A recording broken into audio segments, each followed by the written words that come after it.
Opinion reframing the nationalism debate. Who is othering whom? Free speech and the free exchange of ideas are the hallmarks of a democracy. Newspapers in a democracy serve as revered platforms that should facilitate the expression of diverse viewpoints within the bounds of civility, even if the establishment does not endorse those opinions. A major newspaper is currently hosting a heated debate on the prevailing nationalism in India. However, what is particularly troubling is that the expositions of Hindutva, or Hindu nationalism, are often one-sided. These pieces are typically written not by its proponents or even objective critics, but by its adversaries who openly display their counter-ideologies. These essays often suffer from a lack of knowledge, distort facts, and rely on biased logical analyses. The result is a flawed but convenient conclusion that satisfies the preconceived notions of Hindutva's detractors.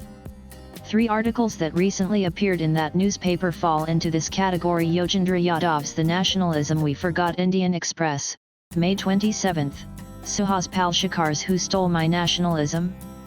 i.e., May 31, and Akhil Bilgrami's The Nation, the State and the Other Hindutva's Imprint on Nationalism in India, June 16, i.e. Thus, I feel compelled to present a rejoinder that is both historically accurate and rationally robust.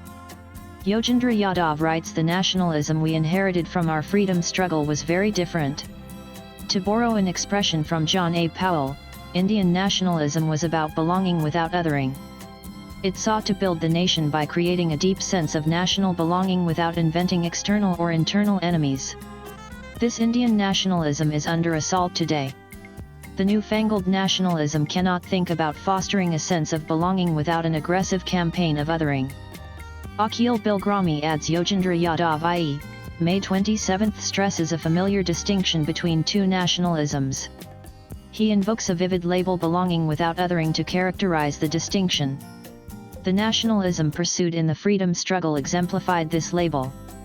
The nationalism in Europe precisely did not, neither does the nationalism in currency in India today.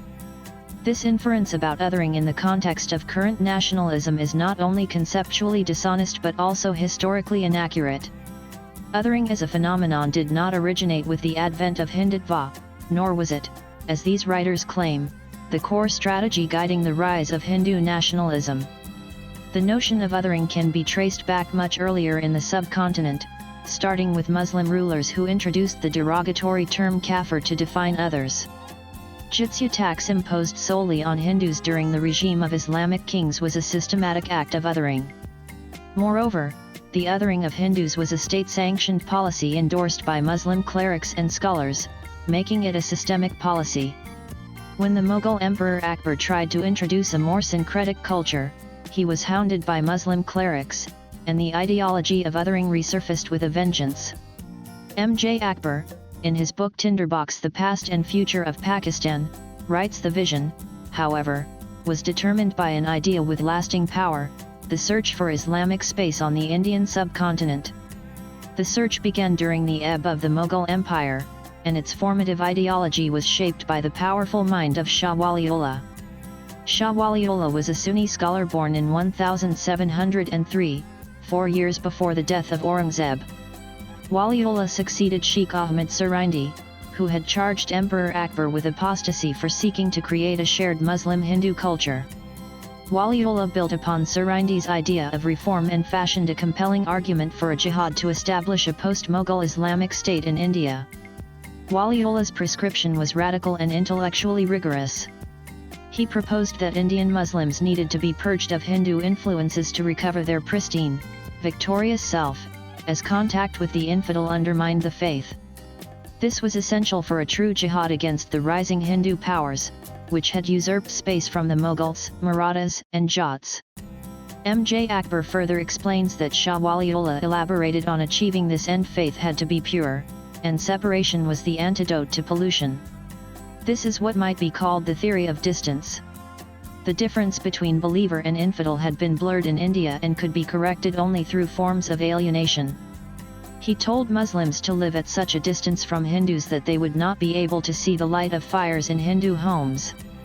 Inherent to this jihad to re-establish Muslim hegemony in India was the notion that Muslims were a superior people, separate from the local natives. The theory of distance dictated maintaining a safe distance to prevent pollution.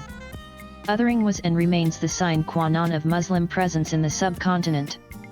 The ghettoization of the Muslim community seen today cannot be blamed on the so-called othering by the Hindu majority. It is the direct outcome of this theory of distance, a script for insular exclusivity. The establishment of Pakistan was the direct result of the crystallization of Shah Waliullah's ideas or the theory of distance. This idea of separateness, or the quest for Muslim space in the subcontinent, did not fade with Shah Waliullah's death in 1762. It persisted in the writings of Muslim scholars and clerics. In the 1800s, Syed Ahmad bin Syed Muhammad Mutakai (1817–1898), commonly known as Sir Syed and the founder of Aligarh Muslim University, picked up the baton.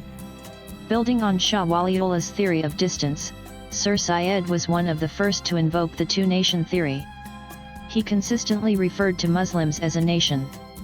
In his famous speech at Meerut in 1888, he stated, "Now, suppose that all English and the whole English army were to leave India, taking with them all their cannon and their splendid weapons and everything, then who would be the rulers of India? Is it possible that under these circumstances two nations, the Mohammedans and the Hindus, could sit on the same throne and remain equal in power? Most certainly not. It is necessary that one of them should conquer the other." M.J. Akbar describes how Sir Syed laid the foundation for the establishment of the Muslim League and eventually Pakistan in October 1906. A group of Aligarh alumni initiated a chain of events that culminated in the creation of Pakistan when they helped draft a charter of demands to the Viceroy that asked for separate electorates for Muslims, dividing politics along communal lines. In December that year, the annual education conference established by Sir Syed reconstituted itself as a political party, the All India Muslim League. Within 4 decades, the Muslim League converted the politics of distance into a separate nation. Othering was a concept formally emphasized by Shah Waliullah in the 1700s and practically executed by Sir Syed in the 1800s, leading to the formation of separate electorates for Muslims and ultimately the creation of Pakistan in 1947. The ethnic cleansing of more than 250,000 Kashmiri Hindus from Kashmir is another manifestation of this inherent othering that persists even today. This othering is systemic and strategic, unlike the isolated, knee-jerk reactions of Hindu outbursts or cow vigilantism. It is also important to note the timeline of these events. By the time V.D. Savarkar propounded his theory of Hindutva in 1923, Hindus had already been othered into a community with fewer electoral rights than Muslims in 1906, and the two-nation theory had been floated by Sir Syed in 1888. Despite the uproar regarding the othering of Muslims under the BJP, an objective perspective does not lend credibility to these accusations. Unlike Pakistan and Bangladesh, where non-Muslims are systematically othered and constitutionally relegated to second-class status, the Indian constitution under the BJP still ensures equal rights to all citizens. Courts are not swayed by religion in their verdicts.